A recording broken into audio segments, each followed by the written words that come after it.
Hi guys! Ito yung live of the first naman. So for today's video nga, ito nga nag-aasikaso na kami mag-asawa kasi magsisimba kami today. At dyan nga, hinayaan na din ako ulit na asawa ko na makapag-asikaso ng sarili ko at siya lang nagbantay sa anak namin. Super blessed ko nga talaga kasi siya nang nag-aasikaso sa baby namin kapag ganitong Sunday. So hindi na ako nahihirapan or super nagmamadali kapag mag-aasikaso ako kasi meron akong katuwang or katulong sa pagbabantay at pag-aalaga at pag-aasikaso sa baby namin. At dito nga, medyo hirap na din ako makapagkilay kasi matagal na din bago ako nagkilay-kilay.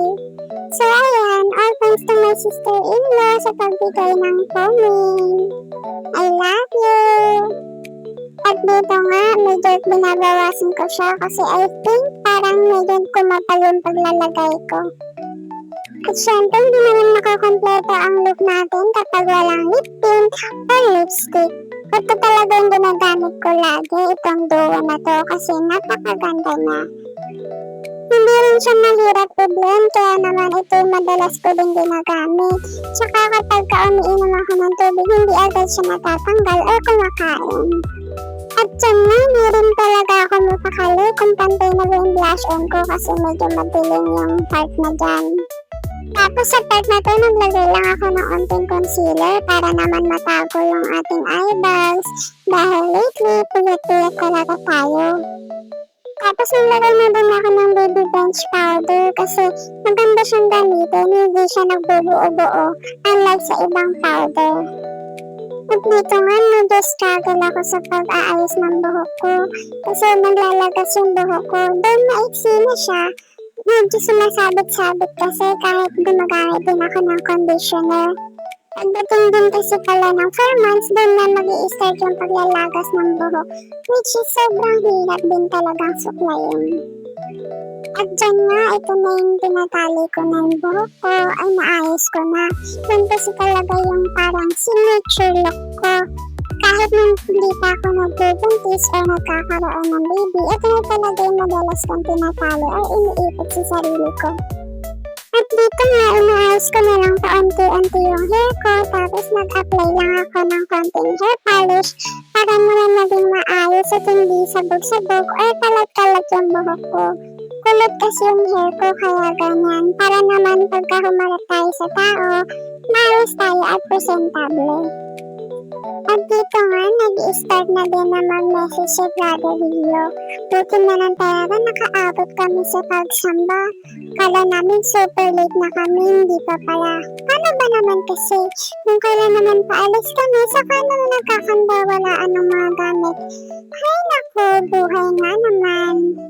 Pero ito nga, super blessed pa din kasi nakahabol kami sa pagsamba. At dito nga, binibidyohan ko yung baby namin kasi sabi ko, nakikinig talaga siya. Pero, once na nakikita niya kasi yung camera, napapatingin talaga siya. Akala mo talaga artista yan. Pero sa part na yun, parang galit na galit siya sa amin kasi nga nakikinig na daw siya sa message ni Brother Rio. Dito nga, napatingin na din sa tata kasi nakikita niya na nakikinig sa Asaya. So, ito na nga yung last part ng worship. So, nakakantahan na ulit. Ito na yung tinatawag namin na closing and benediction. At after worship, sabi ko, uwi na kami. Kaya ito si Papa, kinuha na naman si baby. Hindi mo talaga maikakailan na super saya niya na pinaglalaro ng kanyang apo. Ito namang baby namin, tuwang-tawabi na pinaglalaroan siya na akala mo gusto niya lagi sa kanya lahat ng attention.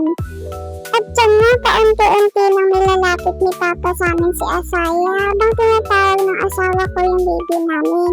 Super tuwang-tuwa ng baby namin, oh. At paglapit nga, parang gusto niya pa akong agawan ng camera, tuwang-tuwa siya sa sarili niya. At dito nga, dinner time na, tinrang ko yung asawa ko, sabi ko, tignan niya kung masarap ba. Dito nagulat siya kasi super alat daw. Sorry na asawa ko, I love you.